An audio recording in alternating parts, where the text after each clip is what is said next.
two things that I learned when I had the opportunity to run some major campaigns for the government was, one, research and planning was the wrong way to go.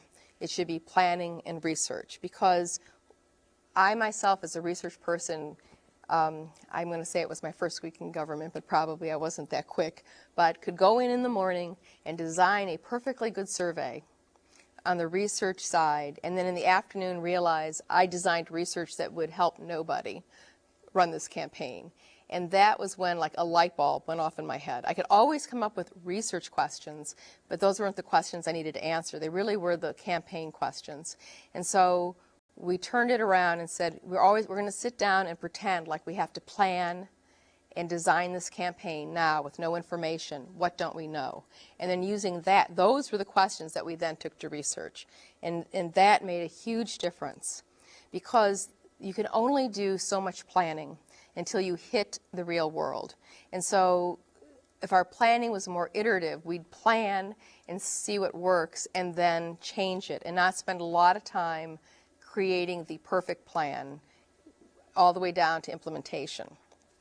So we try to stop our plans now at major strategies, and the trick is you put your thumb over your name or your issue and then read the strategy, and if it doesn't matter that it's you, then it may not be a good strategy. So you want strategies that are really focused on your issue that make a difference.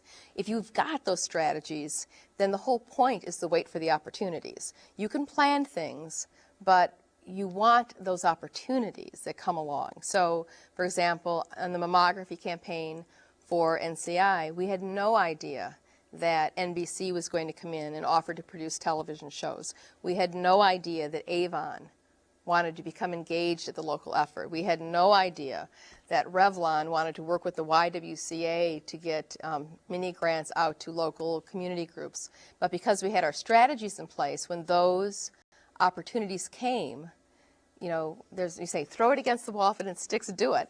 We should be doing more of that. So I'm not saying you do any opportunity that comes along, but if you got the right strategies, you're waiting for those opportunities.